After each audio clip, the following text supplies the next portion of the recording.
Good morning, and hey, happy Friday. It is Good Friday. We got a lot to talk about today. We're talking about the traffic, the weather, but of course, we also are talking about San Fernando Cathedral carrying out the annual Passion Play today. Reenactment of Jesus' trial and crucifixion. It's happening in downtown San Antonio.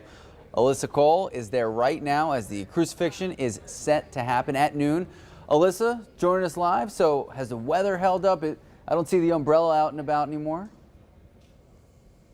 Yeah, Max, it has lightened up a little bit. We were able to leave the umbrellas back in the unit and enjoy just some of this crisp air. But I am here at the main plaza outside of San Fernando Cathedral, where we are waiting for those participating in the reenactment to arrive. So we're just going to pan our camera this way. In this walkway here, you all see the barricades blocking off here. This is where the group is going to walk through. And once they walk through, they'll be going, well, we have some friends there blocking the stage, but actually on that stage there's a cross. So once they arrive, they will be going up to the stage, and it's just really a beautiful scene here right now. The rain has lightened up a bit, but you can see the different crowds. It didn't deter anybody, if you will, Max. People said they still wanted to come out and participate, and rain was not going to shake their faith, if you will. They wanted to be a part of this very traditional, holy, special ceremony today.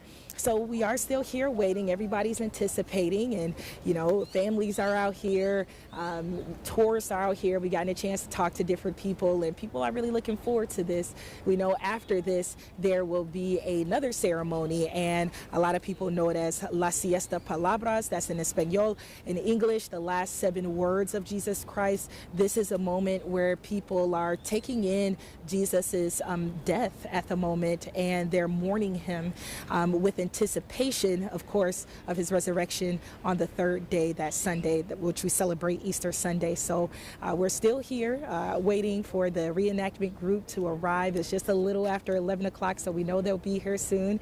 If you're watching this on KSAT Plus or our streaming apps, feel free to come on down and be a part. There's plenty of room. There's plenty of parking too.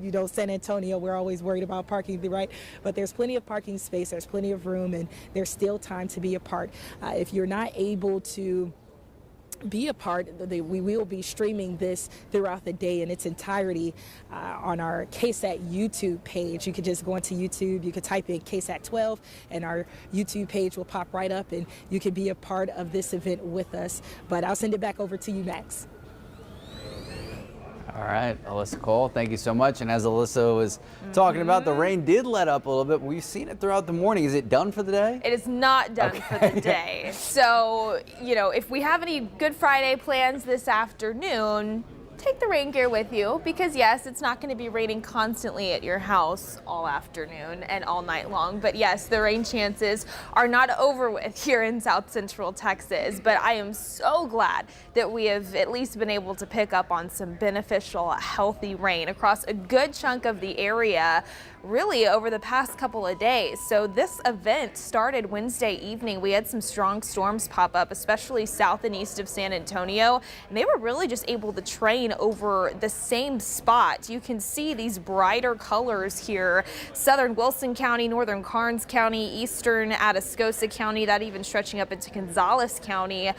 A lot of rain has fallen there over the past few days. Gonzales over 4 inches officially at the airport down there. Kennedy just under 4 inches. Here in San Antonio, over an inch. So we love to see it, especially with the drought conditions that we still have in place. This will definitely help out with those abnormally dry conditions. New Braunfels just under 1.5 inches. Same over in Seguin. Floresville picking up on over 1.75 inches. So that is good news there.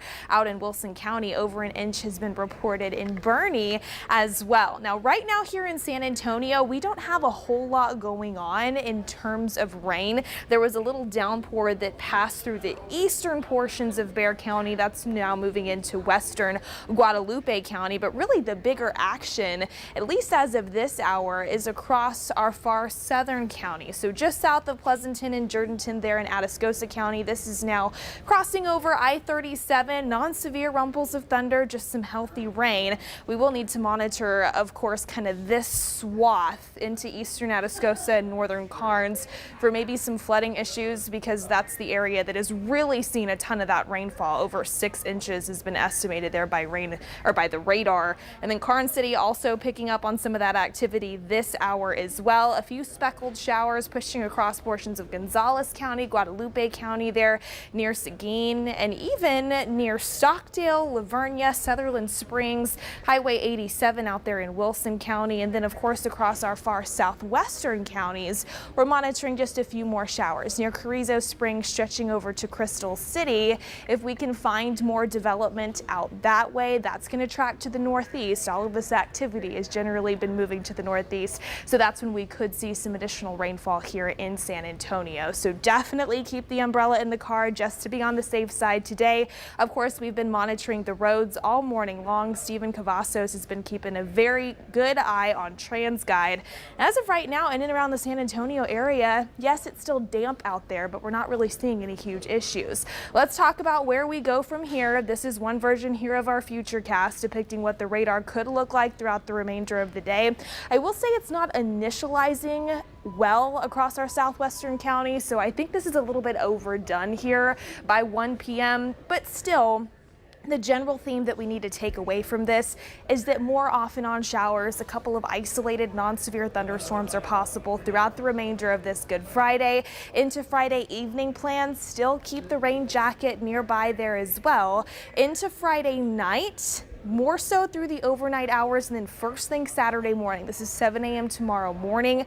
Most of that rain will have come to an end. A few light showers possible early tomorrow, but then after that, we dry things out throughout the remainder of Easter weekend. Now, of course, with the added cloud cover, the rain-cooled air, it is going to be another chilly day out there today.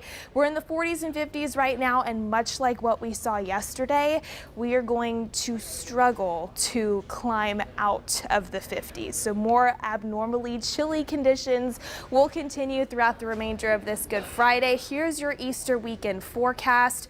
Warmer tomorrow, drier as well. We'll see some peaks of sunshine later in the day. Temperatures topping off in the upper 60s. Easter Sunday is looking pretty good. We'll top off in the low 70s there as well. And then as we head into early next week, you can see we're not finished with the isolated rain chances, especially on Monday and into Tuesday. We'll monitor for that. But overall, the general theme into next week is going to be warmer conditions. We're in the 70s and then potentially into the low 80s on Thursday. And then we, of course, want to end with another KSAT Connect photo from our awesome viewers. That's a good one. This is actually out in Gonzales, Max, and Gonzales County has been one of the spots where we've seen the most rain with this particular event. And you can see right there in the backyard rain gauge, it looks like over 5 inches of needed beneficial rainfall we've been able to pick up on. I was going to say, you can see the actual gauge Yes. is from the livestock market.